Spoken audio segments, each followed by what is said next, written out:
Hello বন্ধুরা, আমাদের নতুন একটি ভিডিওতে আপনাদের স্বাগতম। আপনারা এর আগে শুনেছেন চায়না প্রোডাক্ট কিভাবে সারা বিশ্বে জায়গা করে নিয়েছে এবং চীন সব ধরনের প্রোডাক্ট তৈরি করতে পারে এবং খুব স্বল্প মূল্যে প্রোডাক্টগুলো তৈরি করে। কিন্তু আপনারা কি কখনো ভেবে দেখেছেন এত স্বল্প মূল্যে চায়না প্রোডাক্ট কিভাবে সেল করে? বন্ধুরা, চায়না প্রোডাক্টগুলো খুব অল্প কিছুদিন ব্যবহার করা যায়, কিন্তু মেড ইন চায়না প্রোডাক্টগুলোর অধিক চাহিদা কিন্তু খুব কম সময়ের জন্য। এর পেছনে কারণ কি? এর পেছনের কালো সত্যগুলো এই সময়ের খুব কম মানুষই জানে। যখন আপনারা এর পেছনের সত্যগুলি জানবেন তখন খুবই অবাক হবেন। আর এই সত্যগুলো জানতে হলে আমাদের এই ভিডিওটি শেষ পর্যন্ত দেখতে হবে। তো চলুন ভিডিওটি শুরু করি।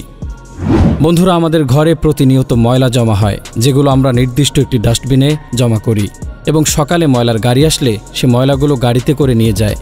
ময়লার গাড়ির কাজই হচ্ছে ময়লাগুলো নিয়ে গিয়ে একটি নির্দিষ্ট ময়লার স্তূপে ফেলা। কিন্তু বন্ধুরা, এই ময়লার স্তূপ থেকে আমরা কি কোনো কিছু উৎপাদন করতে পারবো, বা এই ময়লার স্তূপ কি আমাদের কিছু দিতে পারবে? উত্তরটা হলো না।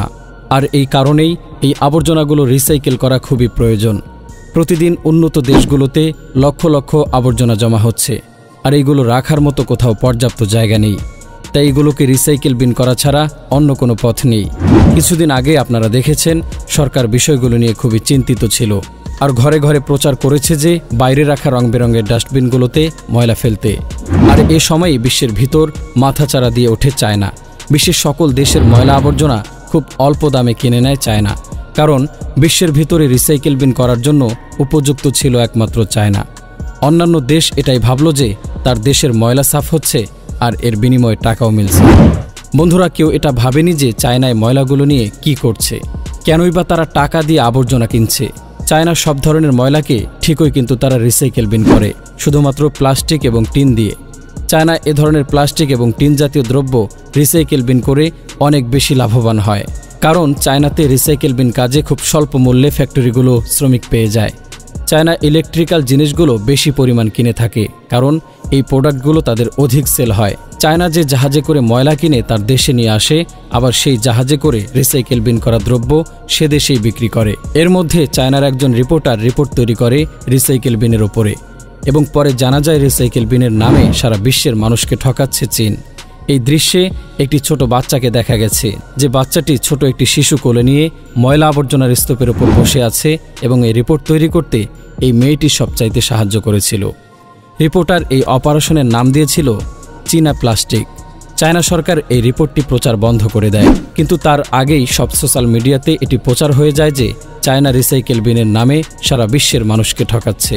এই বিষয়টা সোশ্যাল মিডিয়াতে প্রচার হওয়ার পরে চায়নার নামে অনেক বদনাম হয় সারা বিশ্বে। তারপর চায়না সরকার রিসাইকেল বিন সিস্টেমটি ব্যান করে। এই ঘটনার পরে চায়না সরকার সিদ্ধান্ত নেয় তারা নতুন করে রিসাইকেল বিন প্রোডাক্ট তৈরি করবে, এবং যে দেশ থেকে তারা ময়লা আবর্জনা কিনবে অবশ্যই সেটা পরিষ্কার পরিচ্ছন্ন হতে হবে। চায়না সরকার বলেন যে সব ধরনের ময়লা তারা কিনবে না। এই বিষয়টা শোনার পরে বিশ্বের দেশগুলো অনেক চিন্তায় পড়ে।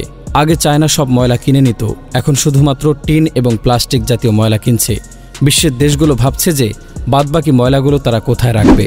চায়না যে ময়লাগুলো $300 দিয়ে কেনে, সেটা রিসাইকেল বিন করার পরে $40 লাভ হয়। প্লাস্টিক এবং টিন বাদে বাদবাকি ময়লাগুলো নিয়ে চিন্তিত বিশ্বের দেশগুলো। এমন সময় মালয়েশিয়া এবং থাইল্যান্ড এই ময়লা আবর্জনাগুলো কেনা শুরু করলো। চায়নার মতো এই দেশগুলো রিসাইকেল বিন সিস্টেম চালু করে, যে কারণে চায়না একটু নিচে নেমে যায়। রিসাইকেল বিন সিস্টেম অন্যান্য দেশগুলো আস্তে আস্তে শুরু করেছে, যেমন মালয়েশিয়া, থাইল্যান্ড এবং ভারত।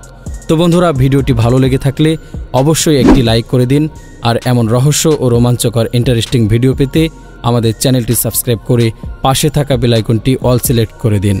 তো দেখা হবে নতুন কোনো ভিডিওতে। ততদিন সবাই ভালো থাকুন, সুস্থ থাকুন। ধন্যবাদ।